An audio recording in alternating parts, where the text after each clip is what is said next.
এক সপ্তাহের ট্যুর শেষ করে জামাই যখন বাসায় আসে তার দুদিন পরে আমরা চলে যাই বীরগঞ্জে পোড়া রুটি ও মালাই চা খাওয়ার জন্য। যদিও এই প্ল্যানটি আমাদের অনেক আগে থেকেই করা হয়েছিল, কিন্তু জামাইয়ের সেরকম সময় হয়নি আর তার কক্সবাজারের ট্যুর ছিল, যার কারণে আমাদের যাওয়া হয়নি। তো সে কক্সবাজার থেকে ট্যুর দিয়ে আসার দুদিন পরে আমরা চলে যাই বীরগঞ্জে পোড়া রুটি ও মালাই চা খাওয়ার জন্য। তো সেই ভিডিওটাই আজকে আপনাদের সাথে শেয়ার করব। আসসালামু আলাইকুম। তো আমরা সন্ধ্যার দিকে রওনা দিয়ে দিই বোচাগঞ্জ থেকে বীরগঞ্জের উদ্দেশ্যে। আসলে বোচাগঞ্জ থেকে বীরগঞ্জ হচ্ছে 25 কিলোমিটার। তো আমরা বাইকে গিয়েছিলাম, তো বাইকে যেতে আমাদের মোট সময় লেগেছিল 1 ঘন্টা। তো আমরা যেহেতু ফার্স্ট টাইম যাচ্ছি, এর আগে কখনো যাইনি, তাই আমরা কিন্তু চিনি না যে হচ্ছে বিএফসি রেস্টুরেন্টটা কোথায় ছিল। তো আশেপাশে দোকানদারকে জিজ্ঞাসা করার পরে আমরা জানতে পারলাম যে থানা মার্কেটের বাম পাশে হচ্ছে বিএফসি রেস্টুরেন্টটা। তো আমরা চলে গেলাম সেখানে, গিয়ে দেখি বাহ অনেক সুন্দর ছোট্টখাটো একটা রেস্টুরেন্ট, কিউট একটা রেস্টুরেন্ট। সেখানে গিয়ে আমরা নিজের চোখে দেখলাম যে পোড়া রুটিটা কিভাবে করা হয়, এখানে কি কি উপকরণ লাগে। তো দেখলাম যে এখানে লিকুইড দুধ আর হচ্ছে গুঁড়া দুধ, এই দুইটা উপকরণ দিয়ে এটা মিক্সড করে তারপরে এটা পুড়তে হয়, দেন হচ্ছে মালাই চায়ের সাথে এটা আর কি সার্ভ করা হয়।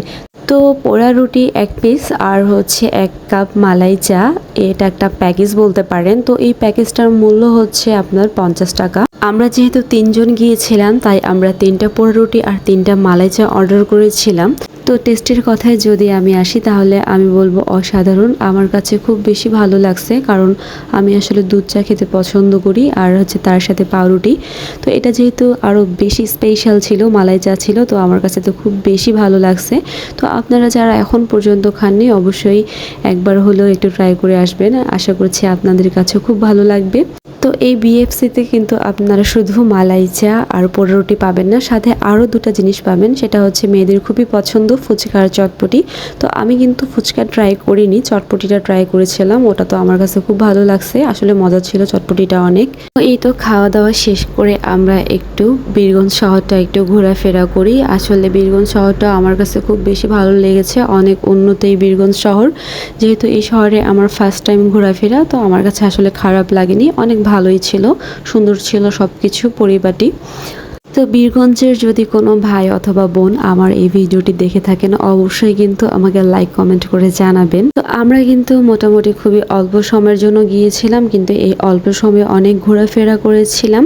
তো সেখানে আবার রাস্তার পাশে দেখেছিলাম একটা পেয়ারার দোকান, এবং পেয়ারাগুলো দেখতে অনেক সুন্দর ছিল। তো সেখানে নামলাম, নামার পরে আমরা একটু পেয়ারা কিনে নিলাম, দেন আবার আমরা হচ্ছে পেয়ারা মেখে নিলাম। তো সেখানে পেয়ারা মাখাটা খাচ্ছিলাম, তো আমার কাছে অনেক মজা লাগছে আর কি, পেয়ারা মাখাটাও অনেক মজা ছিল। পেয়ারা খাওয়া শেষ করে আমরা আবার মিষ্টির দোকানে গিয়ে মিষ্টি আসলে ট্রাই করলাম, যে বীরগঞ্জের মিষ্টি নাকি অনেক মজা। তাই যেহেতু আসছি এখন মিষ্টিটা কেন খাবো না, একটু হলেও মিষ্টিটা খেয়ে যাই। তো আমরা কিন্তু মিষ্টিটা একটু খেয়েছিলাম। মিষ্টির সুটা আসলে নেওয়া হয়নি, আপনাদের সাথে শেয়ার করা হলো না তাই, কিন্তু আসলে মিষ্টিটা অনেক ভালো ছিল, মজা ছিল। আপনারা যদি বীরগঞ্জে কখনো যান, তাহলে আত্মীয় স্বজনের বাসায় গেলে বীরগঞ্জ থেকে অবশ্যই মিষ্টি নেবে। প্রচণ্ড গরমের কারণে আমরা মিষ্টি খাওয়ার পর্ব দিয়ে শেষ করে দিয়ে আমাদের বীরগঞ্জের ঘোরাফেরা আর আমরা কোথাও যাই না, কারণ প্রচণ্ড গরম লাগছিল, গরমটা যেন অশান্তিকর ছিল। দেন আমরা বাড়ির উদ্দেশ্যে রওনা দিয়ে দিই।